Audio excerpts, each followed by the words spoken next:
Hi, I'm Janet Reitman. I am the author of a new book, Inside Scientology, and I'm here to answer reader questions.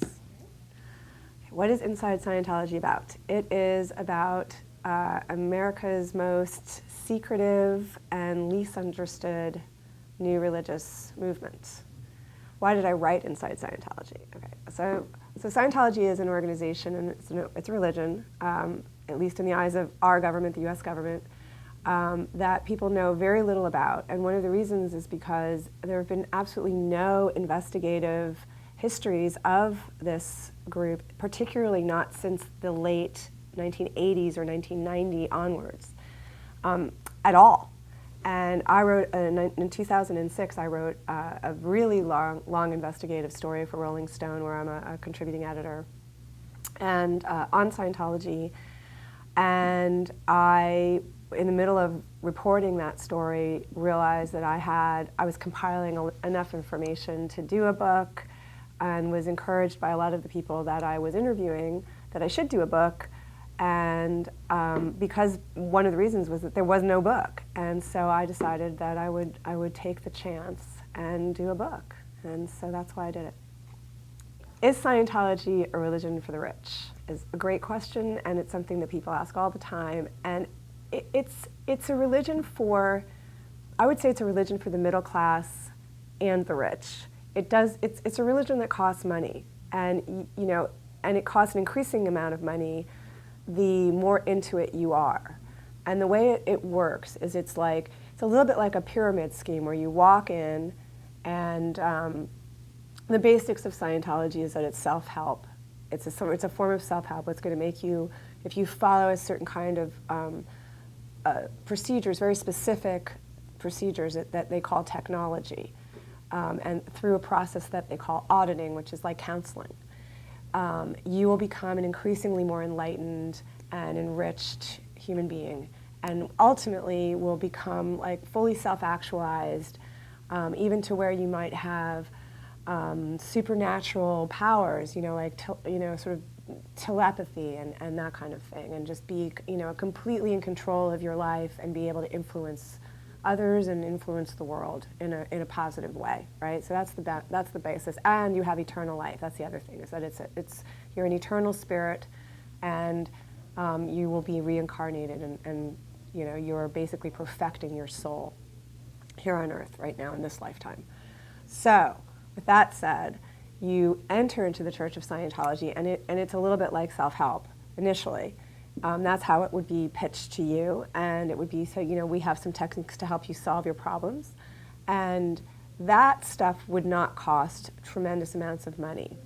But the more into it you get, the more money it costs, because the more you do. And Scientology puts a lot of pressure on its members to do a lot, to be really, really, really involved in everything, as well as to give money to a lot of its causes. They have an educational agenda, they have an anti-psychiatry agenda, which is very big. They have do drug rehabilitation, they have a drug rehabilitation agenda. They translate all of their works into foreign languages, and they build new churches all over the world, and they encourage their members to donate, like any church would, but in extreme amounts. So some people spend millions and millions and millions of dollars in Scientology if they have it, and other people wind up spending sort of tens of thousands, even up to the hundreds of thousands, and then they go bankrupt. And that's a very common thing, that people will basically lose all their money and go into tremendous debt. And sometimes will even have to go work for the church in order to continue to be in Scientology, because they simply can't afford it on the outside. Why does the Church of Scientology use copyright and trade secret to produce its scriptures? Okay, so Scientology is a unique religion in that it is also a business, and it is very much of a commercially driven enterprise with a spiritual component. That's really what it is. And they view certain teachings as privileged. And the way that the church is structured is in that pyramid structure way, where you get to a certain level, and you begin to receive sort of privileged and secret information. It's all structured so that you keep going up and up and up and up and up, what they call the bridge to total freedom. And at a certain level of that bridge, you are, sort of certain secrets that have been withheld from you are revealed. Those secrets are what they call trade secrets. And when they have been, and they consider this all copyright, and when they have been leaked, which they have been, onto the internet or to the media, the Church of Scientology has sued on those grounds. They're very, very concerned with protecting the integrity of the writings of their founder, L. Ron Hubbard, and in protecting, moreover, these specific secret teachings, because those are the things that keep people in the church, that keep them going up the bridge. And if they know what it is, their thinking is they won't be as interested anymore, or they'll have to lower their prices or something like that. So that's a short answer to why it is. How did I get access to confidential documents for my book? I spent a tremendous amount of time hunting down documents from people who had left Scientology with their documents, and many people had done that. So I spent a lot of time with ex-church officials going through documents in their garages, or in one case, a guy had a private plane, and he had an airplane hangar that was filled. He had sold the private plane to afford Scientology, okay? But he kept the hangar. And now in the hangar, he had all of his Scientology books and papers and files and all this tapes, all these original things that he was trying to sell now on eBay. That kind of tells you a lot, right? So that was one way. And also, to be truthful, a lot of this material has been leaked onto the internet, and in pretty solid ways, notarized, where you can see the scans of documents have been notarized and that kind of thing. WikiLeaks honestly leaked a lot, but which you could download. Now, that said, nothing that you get from WikiLeaks, for me, I did not also verify with at least 2 other sources to make sure that was legitimate. So it was a long process of, seeing what was out there in various ways. There are certain documents that are in special collections. There was one at UC Santa Barbara.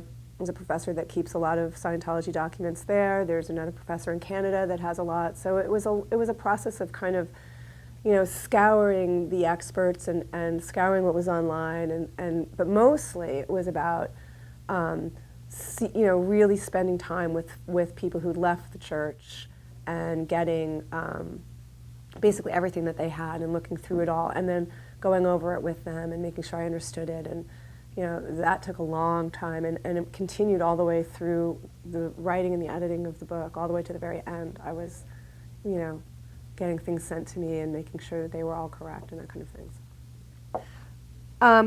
Next question: what obstacles did I encounter as I researched this subject? I think the biggest obstacle in researching Scientology is finding people to talk to you, or it used to be. When I began this, that's what it was. That were credible. The way that Scientology works is that people are really into it, dedicated 100%, and they abide by these very specific, strict church strictures that say anyone who is critical of the church, anyone who wants to investigate the church, who might be doubtful, is to be suspected, and they're suspicious, and they are what they call potential trouble sources. And journalists are viewed by most Scientologists as what they call suppressive, but we're bad people. We mean them harm spiritually, right? So that is the teachings of L. Ron Hubbard, and Scientology is predicated on an absolute adherence to and beyond belief. It's like a faith, and not even faith, it's like a trust in, or a knowledge really in Hubbard's word being absolute. There is no doubt in Scientology. You don't believe in Scientology. You have to buy into it, and literally but also psychologically, like 100%. You absolutely buy into every single thing. And if you have any doubt at all, that's problematic. So if that's the deal, any Scientologist that's a good Scientologist will generally have a very difficult time talking to a reporter honestly, because, or talking to a reporter really at all. And if they do, they'll have to get the permission of the church, and they do it with a kind of everything. They're going to present only the very best aspects of the church, and will not respond to criticisms of the church or be, in any thoughtful way, because they don't react to criticism at all. They don't respond to criticism at all. They tend to attack. They don't defend themselves or any of that. So that's very tough. And in addition, there are people that have left Scientology who are very angry and have sued them. And they, despite whether or not you believe their allegations, which I most of the time have believed them based on a lot of the research and reporting I've done, they have been discredited by the church, because that's what the church does. The church goes after its defectors, as they call them, or apostates, and completely destroys their reputations. Sometimes using privileged information that the church has on those members that they were, that they confessed during their auditing sessions when they were still in the church. So it becomes a bit of a catch-22, because those ex-members then become very angry, and this becomes a war. And as the kind of reporter that I am, I want to always be very straightforward and to really have the most unimpeachable sources that I can. So what I tried to do in my book was find people who didn't really want to talk, and or who had never talked before, and who were just beginning to feel like maybe they would talk. This was a worthwhile project. People who I had to prove myself to. That's really what I looked for, and that was the biggest challenge. And I found those people. They ultimately, many of them, became very outspoken defectors years later. But this book took 5 years to complete. 5.5 to 6 years to do. So over those years, some of those people became more emboldened. But when I first found them and first interviewed them and got all the information from them, they fit this criteria that I had designed, which were people that really were not interested in going on the and they were going on the record, but they were not interested in becoming public critics, and they were not suing, and they were quiet, and they had legitimate beefs, and they were and I could back them up. I could back check them and everything like that. And the other challenge, I think, is to get Scientologists to talk, and that was really difficult. And I really only found, I interviewed many Scientologists, but in terms of who made it into the book as a character, there was one person who did, because she was the only one that took the risk of speaking to me independently without anybody monitoring her, and did it over the course of a number of years, really. And stayed true to her faith, and I just felt like she was 100% credible. But it was tough to feel confident in the credibility of some of the others, because I just felt they were so controlled by the organization. Did my book take the direction it intended to from the outset? It actually didn't. My book began, I initially envisioned that my book would be structured a little bit more like John Krakauer's Under the Banner of Heaven, which was oriented around a crime with a lot of history thrown in and backstory sort of thrown in, but the narrative spine of it was a crime. And that book was about the Mormon fundamentalists. And my crime in my book was the death of a woman named Lisa Mcpherson, and I wanted to really kind of use her story, which happened in the 90s, as the sort of narrative spine, quote unquote, of the book. But it didn't work out that way, because what happened was that her story did not actually, this was a woman who died while she was under the church's care, and it became a huge cause célèbre, and the church was indicted for negligence. But they never went to trial. They beat the charges. And so a lot of what you would want from that kind of a story. You want some kind of resolution, you want a courtroom scene, you want that kind of thing. You couldn't get that in this case. And basically Scientology won. So we restructured it in a way to sort of do a more traditional history and to just tell the historic story of the church from its founding until the present day, and that's what we did. Why is Scientology popular with celebrities? Scientology is not popular with 98% of the celebrities you know, first of all. And it is popular with a small number of them. And the reason for that is, first of all, that there is a very specific strategy to get celebrities into the church that is called the celebrity strategy and was designed in the 1950s. Very shrewdly and not, in a crazy way, really. It's a way, if you think about it, it's good to promote your organization using famous people, right? That's what we do. So they wanted to promote their religion using famous people. And they initially had a really wild list of prominent people, like big celebrities of the day, like Greta Garbo was on the list, and Edward R. Murrow, the journalist, was on the list, and William Paley, the head of CBS, was on the list. I mean, not just movie stars; it were like the leaders of society were on the list. Marilyn Monroe, I think, was on the list, but none of those people became Scientologists. But the strategy for getting in celebrities is twofold. You either go after people who are on their way up, so you can promise them that they will, if they do Scientology, they'll achieve all their goals and become big stars, or they're on their way down, and therefore you can say to them, well, if you do Scientology, we can help you regain your lost glory.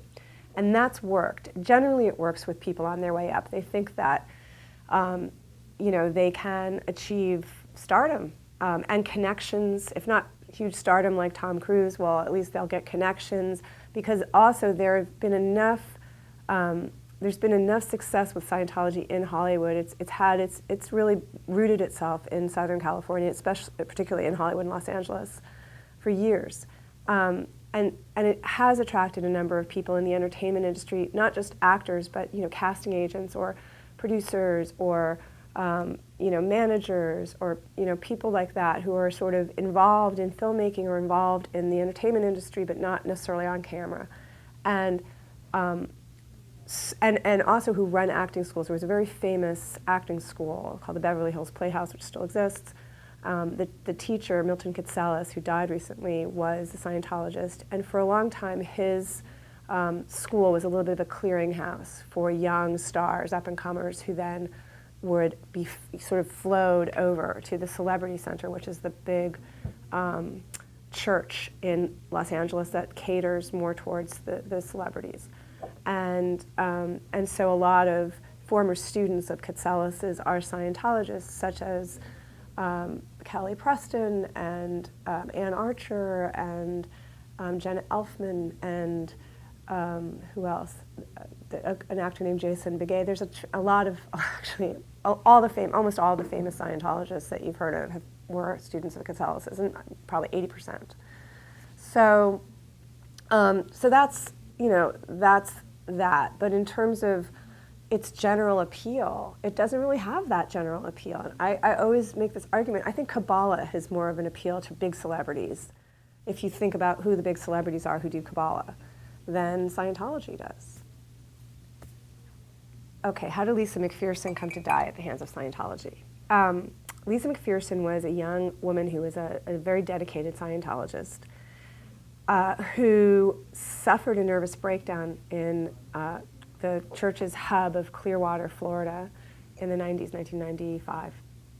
And she died after being put in the church's care for a 2-week period, a little over a 2-week period. And that came about because she suffered this breakdown on the streets of Florida, of Clearwater, was taken to a hospital, and was basically going to be put under some kind of psychiatric observation, but the church officials found out about that and immediately rushed to the hospital and convinced her to sign herself out under their care and put herself in their care. And the doctors who had found that she wasn't certifiable and she didn't qualify to be, sort of forcibly kept in the hospital, allowed her to do this, sort of against doctor's advice, but they allowed her to sign herself out. And so she was put in the church's care in their hotel in Clearwater called the Fort Harrison. And they put her on a very specific program called the Introspection Rundown, which is a program of initially of deprivation, deprivation of contact, human contact, of interaction, and very limited foods, like just protein drinks, a lot of vitamins, and but basically it's putting you in a room with peace and quiet, with no contact. And she went progressively crazy in that environment. She didn't eat. They tried to give her actually real food. She wouldn't eat. And she began to act in very erratic ways and was, really pounding on the walls at various points, trying to get out of this room and escape. And that was against the program. They had two guards at all times monitoring her. They also had security guards outside of her room, but they had two people in her room, sort of trying to be her caretakers. And she really literally withered away and died of a pulmonary embolism, which was caused by the original coroner's report said it was caused by dehydration and bed rest. So she was, she could have been in a coma for a couple of days. That was always undetermined, but she was obviously clearly the conditions in which she was being kept contributed to her death. Now what happened was, at the end of this whole saga, the coroner changed her findings to say she didn't know what caused the embolism, and that came after Scientology put a lot of pressure on the coroner to, refuting her evidence, basically. So that became the controversy. But she died of negligence, essentially. Scientology, why is Scientology anti-psychiatry? Scientology, way back in the 50s when Scientology started, it was actually seen as, L. Ron Hubbard wanted it to be, to help the psychiatric profession with his techniques, and they rejected that. And it then very quickly evolved into sort of a competition to psychiatry and psychology. And whether the psychiatric community ever looked at Scientology as its competition, they just sort of put it down and thought it was dangerous, actually, and advised their members not to get involved with it. Scientologists, and L. Ron Hubbard particularly, saw psychiatrists as, the enemy, that they wanted to shut them down, that they were jealous, that they were constantly going to try to steal his stuff. I mean, he was very, very paranoid of psychiatrists and cast them as the enemy. And they've been that way ever since. And they look at psychiatrists as the root of all evil, and that they have a much more superior way of dealing with mental illness. Explain auditing. Auditing is basically counseling. It's a form of talk therapy, and you do it. It's very structured. It's a very programmed form of talk therapy. It's not like when you go to a therapist, you sit down and you just chat about whatever's on your mind, and it's very kind of spontaneous. There are specific questions, and you have to answer them. And you're hooked up to what's called an e-meter, which is a device that is a little like a lie detector. It's a meter, and it's attached to these two metal probes that are like soup cans, and you hold on to those probes while the auditor sits on the other side of the table from you and asks you questions. And every time you answer the question, the meter takes through those probes, takes a little reading of the electrical currents. It takes what's it called, a galvanic reaction.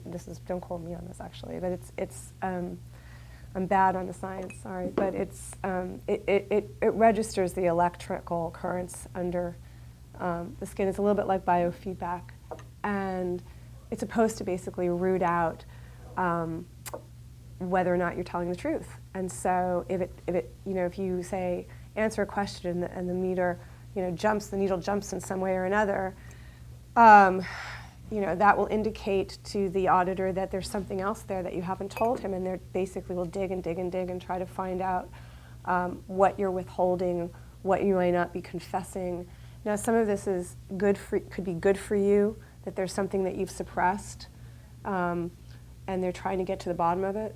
Like imagine, like for example, if you were abused and you're having a problem in your current life, and the auditor is asking you to go all the way back to think about other past events, and he's basically forcing you to relive a moment of trauma. That was, and when you do, that makes you feel a lot better. That's one form of auditing that people say is really helpful. The other form of it is an interrogation, when there is something that you've done wrong and that they suspect you of, or that maybe you're having doubts. And they begin to ask you very specific kinds of questions, and they take a reading on the meter, and if the meter reads in a certain way, they dig deeper and deeper and deeper, and it's a form of intense interrogation, and people can be interrogated like that, what's called a security check, for weeks and even months, day in and day out. Project Chanology, it's a great question, and so this is the group called Anonymous, which now I guess is called Project Chanology. In 2008, a group of internet hackers, a sort of underground community, formed and began to protest the Church of Scientology based on a video of Tom Cruise having been leaked to a number of websites, including Gawker, and it was a sort of a weird video of Cruise speaking very intensely about his beliefs, and it was part of a video that had been made for an honor that Cruise was actually receiving. It had been made by the church. It was an interview the church had done with Cruise, and they showed it at this event that they had.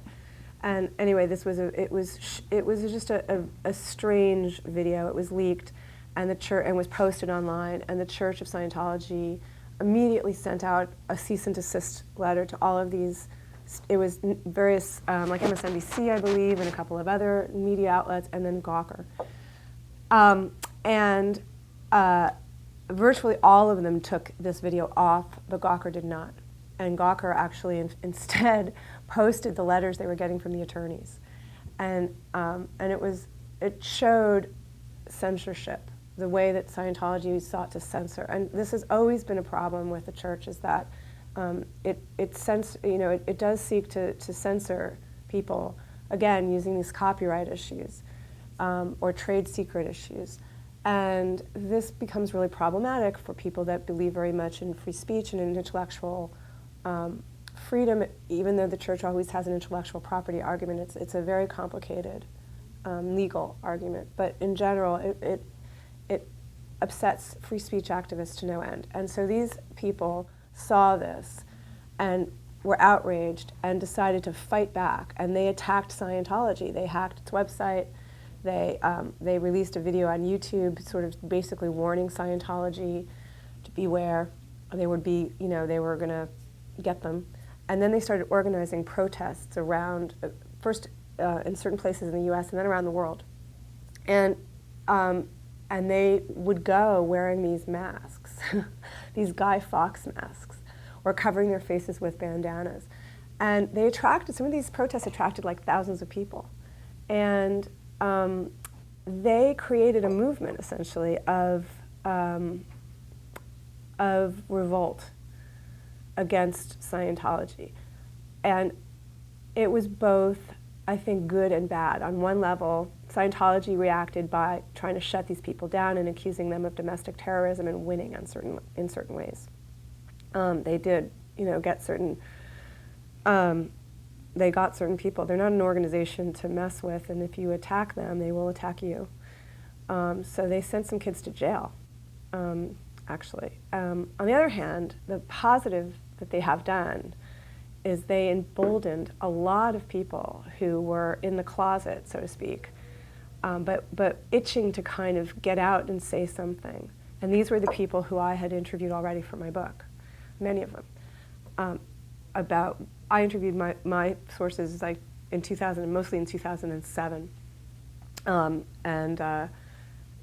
in early 2008, this is when this all happened, and those people over that next year became increasingly emboldened to start going to those protests, to organize themselves online with others, to blog. Some of them decided to self-publish memoirs. It was very therapeutic, and I think they really started this wave of protest or sort of anti-Scientology sentiment that we've seen in the past few years. So they were very, kind of pivotal, but they were also, I think they're also in certain ways disruptive, and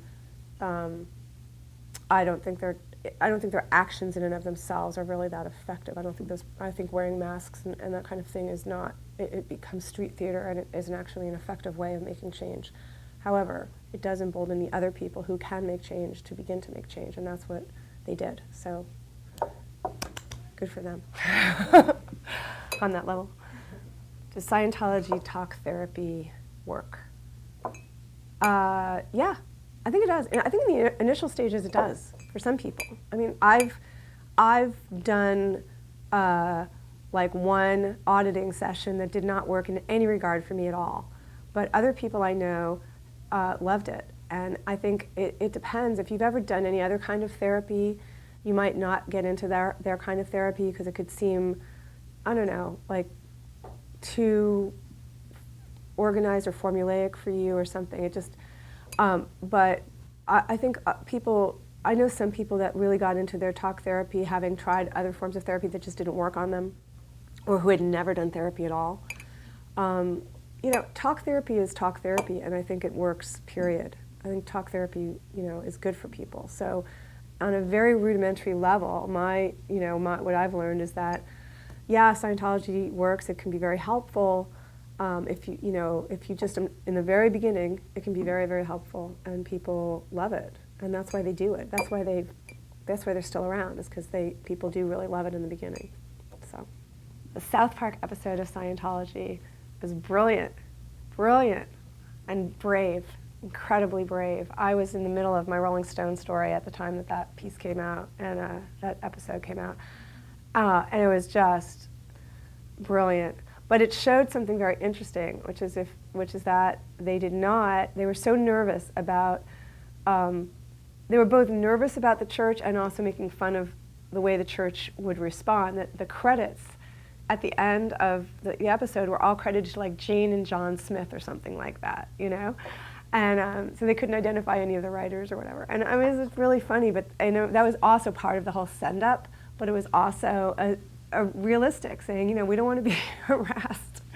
But it was brilliant, and I thought it was dead on, actually, dead on in terms of they got the theology down, the cosmology down in terms of the story that they told pretty well. So the question is about speaking at corporate events. The thing about Scientology that I think is actually, the most relevant / threatening, if you look at Scientology as threatening, which it can be, is that they are very successful at making inroads into the business community. I mean, they do this through what they call their management technology, which is disseminated to the secular world through an organization called WISE, which is called the World Institute of Scientology Enterprises. And this organization have a lot of members who are business consultants, and they go around the country doing seminars for small business owners, a lot of times like not medical doctors, but like chiropractors, dentists, veterinarians, people who are not business people, but who happen to have small businesses and they don't really know how to run them. And so they teach them those skills. They also have done big corporate seminars. I think I'm now forgetting which real estate company it was, or insurance company it was. I feel like it was Allstate. It was one of the large insurers. They've done work with them. I mean, they've made inroads into corporate and sort of business America to try to spread L. Ron Hubbard's ideologies and ultimately, to get people into Scientology. In the same way that there are certain Christian, businesses that are very, oriented around what they call kingdom principles, which is like the Christian, evangelical Christian beliefs. But that's a real thing, and there are lots of people that are in Scientology. I mean, really the backbone of Scientology when it comes to how they support themselves, it's not the celebrities, it's these people. It's the accountants and the dentists and the vets and the chiropractors. I mean, these people make a lot of money. And they're the people that can afford to do some of these things, to go to these, bi-yearly auditing, they have to do certain kinds of auditing twice a year if they reach a certain level in the church. And they can take months, they can be very expensive. They go on cruises, they give a lot of money. I mean, these are people that routinely can drop $1 million or drop $500,000 and go and do that. They work for themselves. And so that is the community actually that Scientology really targets. And those people, many of those people have been completely sucked in, and either they become really dedicated or they can just be absolutely ruined. There was a woman that I interviewed for my book who was a veterinarian, very successful veterinarian, who gave him like $10 million over a 10-year period, or a couple $1 million over like a 10-year period. She was only in for 10 years. She went completely bankrupt. She sold her business. She was the wife of the other person that owned the private plane. She also was a pilot. She had to sell her plane. She lost everything and had to go work for the church, and basically as an indentured servant, and then ultimately left after about 6 months and tried to rebuild her life. But it was a very it's an unbelievable story. I mean, she went absolutely broke.